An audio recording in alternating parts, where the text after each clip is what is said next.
Друзі, вітаю! Ви не повірите, але в той момент, коли розпочався уже 5-й рік з початку російського повномасштабного вторгнення в Україну, в Кремлі несподівано почали криком кричати. Причому усі, починаючи від пропагандистів, так званих експертів, російських депутатів, сенаторів, російського МЗСу і закінчуючи Путіним. Більше того, Москва сьогодні вирішила навіть дістати Азарова, прем'єр-міністра України часів Януковича.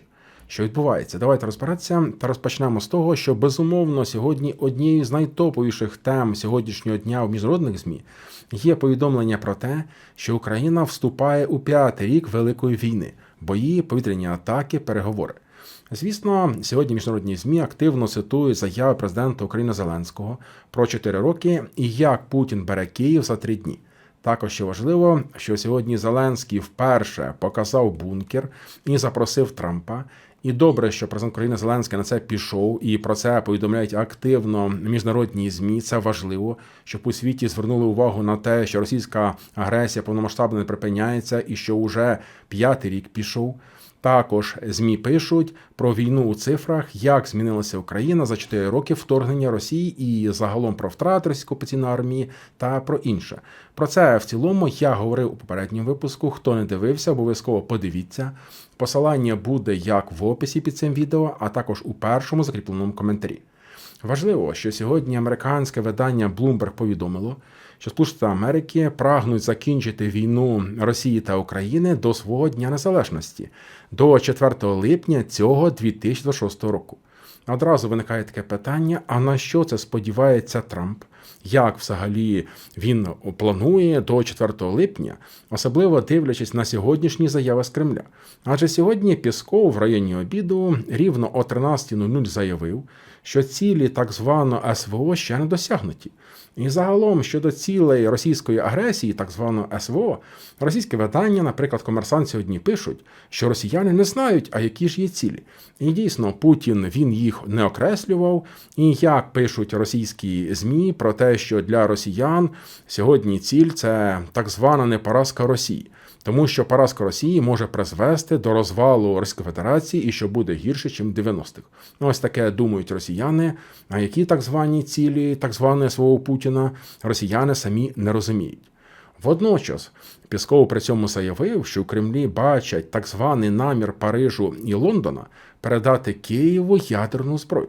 І що є дані буцімто від Російської служби зовнішньої розвідки, і що буцімто Україна може отримати стратегічну зброю від Великобританії та Франції.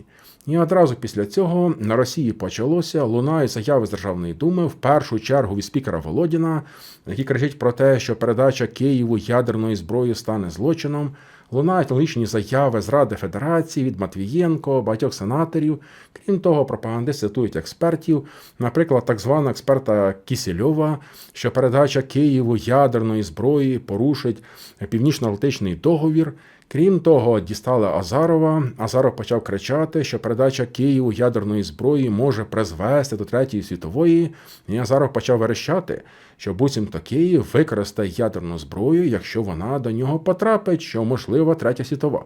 Ну і, звісно, Путін сьогодні робив гучні заяви ближче до вечора. Він навіть попередив про застосування ядерної компоненти і зазначив, що Україна розуміє, чим закінчиться застосування ядерної зброї. Ось такі заяви лунають. Водночас пропагандисти пишуть, що Україна може встановити французьку ядерну боєголовку на свою крилату ракету «Фламінго». Нічого не зрозумів, адже дуже багато наших українських блогерів, політиків, навіть деяких депутатів говорять про те, що буцімто «Фламінго», крилатої ракети немає, що вона не існує і не буде. А пропагандисти пишуть про те, що Україна має носій для ядерної зброї і що може встановити французьку ядерну боєголовку на свою крилату ракету. Ну і звісно, щоб це все окреслити, підвести до логічного кінця, то сьогодні в Москві заявили, є заява від помічника Путіна Ушакова, що Росія доведе до Сполучених Америки інформацію про намір Лондона та Парижа передати ядерну зброю Києву. Крім того, він заявив, що намір деяких країн передати Києву ядерну зброю вплине на позицію РФ на перемовинах. І що ми бачимо?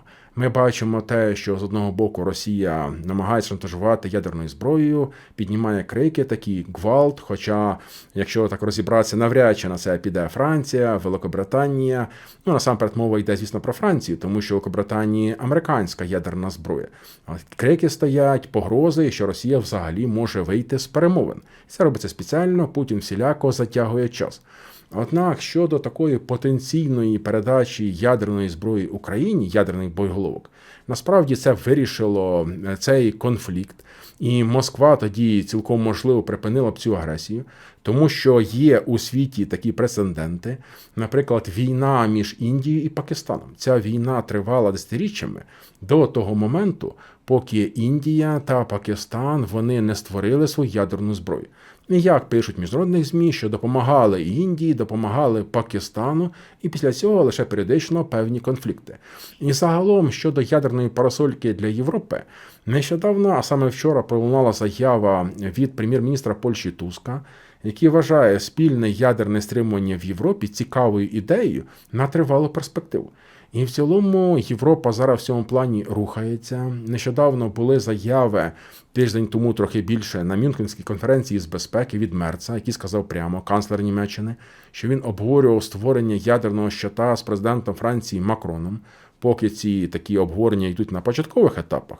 Однак усі розуміють, Польща робить заяви, президент Польщі говорив, також роблять заяви представники країн Балтії. Розуміє це і Україна. Однозначно Україна повинна повернути свій стратегічний потенціал, щоб мати щит стримування. Цілком можливо це в рамках такого європейського ядерного щита.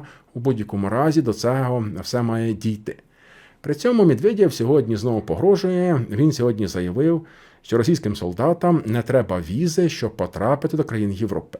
Нічого нового з цієї московської недоімперії, знову погрози, намагаються шантажувати, нагадують про те, що є ядерна зброя. Путін сьогодні знову заявляв про секретну зброю, про чергові аналогніти, про які ніхто не знає. Щодо заяв, то це зрозуміло, це вказано на те, що Москва не хоче вести реальні перемовини і всіляко затягує час. Щодо перемовин. Сьогодні є заява президента України Зеленського, що Україна хоче справедливого та тривалого миру. Однак під час будь-яких переговорів не допустить знецінення боротьби українців та жертв війни. Також Зеленський додав, що якщо дати їм палець Москві, то вони відрізуть руку. І нещодавно Зеленський заявляв про те, що на Україну є тиск, такі вимоги, як від Російської Федерації, так і виявляється від Сполучених Штатів Америки, щоб Україна віддала Донеччину, тимчасово окуповані території. Однак Україна не погодиться на часткову капітуляцію. Щодо дій України, то сьогодні міністр оборони України Федоров представив план війни, наші кроки, щоб примусити Росію до миру. Мова йде про 3 кроки. Перший крок – це закрите небо. Захист цивільної та критичної інфраструктури – це пріоритет номер 1. Що Україна зараз будує багаторівневу систему ППО та масштабує перехоплювачі. І що мета 100% виявляти повітряних загроз у реальному часі, перехоплювати не менше 95%. В цьому плані робота активно ведеться. Є у нас технології, є у нас успіхи. Україна зараз працює над своїм системою ППО.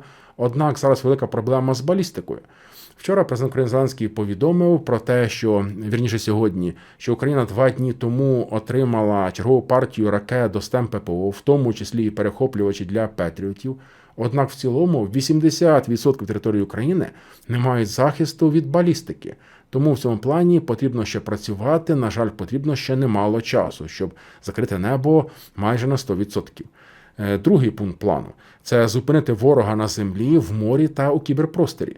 І що зараз, як повідомив Федоров, ми знищуємо 156 солдатів на 1 квадратний кілометр, а потрібно понад 200. І що за такого рівня втрат наступ стає неможливим.